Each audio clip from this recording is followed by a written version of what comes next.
Chief justice صاحب نے اس میں نئی بینچ بنانے کے لیے کہا ہے، تو 15 کو نئی بینچ بنے گی.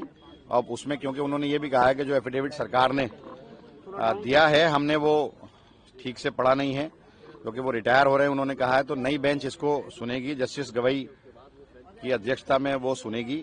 اور موٹے موٹے آبجیکشن جو ہمارے بھی ہیں، جو ہم نے بھی، کیونکہ ایفیڈیوٹ جو انہوں نے کیندر نے فائل کیا، ہم نے بھی اس کا جواب داخل کیا. جیسے اس میں انہوں نے کہا ہے کہ اینی ممبر وقف بورڈ جو گٹھت ہوتا ہے اس میں اینی ممبر کہا، پہلے وہ مسلم تھا تو اب اینی میں تو کوئی بھی آ جائے گا.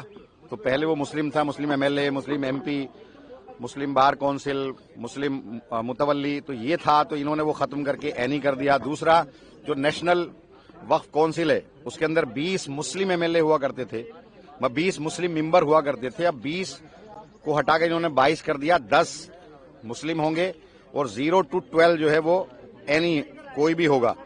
تو یہ وہاں ہماری انہوں نے تعداد کم کی. دوسرا ڈی ایم، اگر سرکار کسی بھی وقف پراپرٹی کو کھڑے ہو کر کے اگر یہ کہہ دے گورنمنٹ لینڈ ہے تو وہ گورنمنٹ لینڈ مانی جائے گی.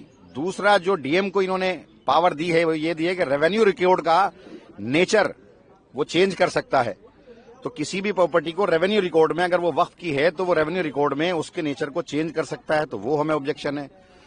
تیسرا ایک یہ ہے کہ بھئی ان کا اگر کسی بھی پراپرٹی میں ڈسپیوٹ کریٹ ہو گیا تو پہلے دن سے اس کا جو وقف کا نیچر ہے وہ ختم ہو جائے گا. جبکہ یہ ہے کہ بھئی اگر وہ ڈیسائیڈ ہوتا ہے، اگر وہاں مسجد ہے، نماز ہو رہی ہے، تو پہلے دن سے اگر وہاں ڈسپیوٹ کریٹ ہوا تو یہ اس دن سے وہاں نماز بند ہو جائے گی، قبرستان میں دفینہ بند ہو جائے گا، اس کو گورنمنٹ لینڈ ٹریٹ کیا جائے گا.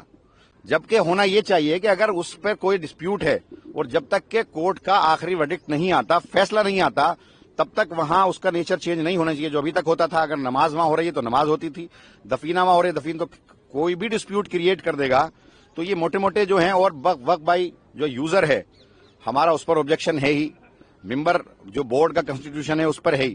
تو اب کورٹ نے کہا ہے، آج جج صاحب نے یہ کہا ہے کہ جو روک چلی آ رہی تھی وہ ایسے ہی رہے گی، کوئی اس پہ چھیڑ چھاڑ نہیں کرے گا، لیکن نئی بینچ اس کو سنے گی.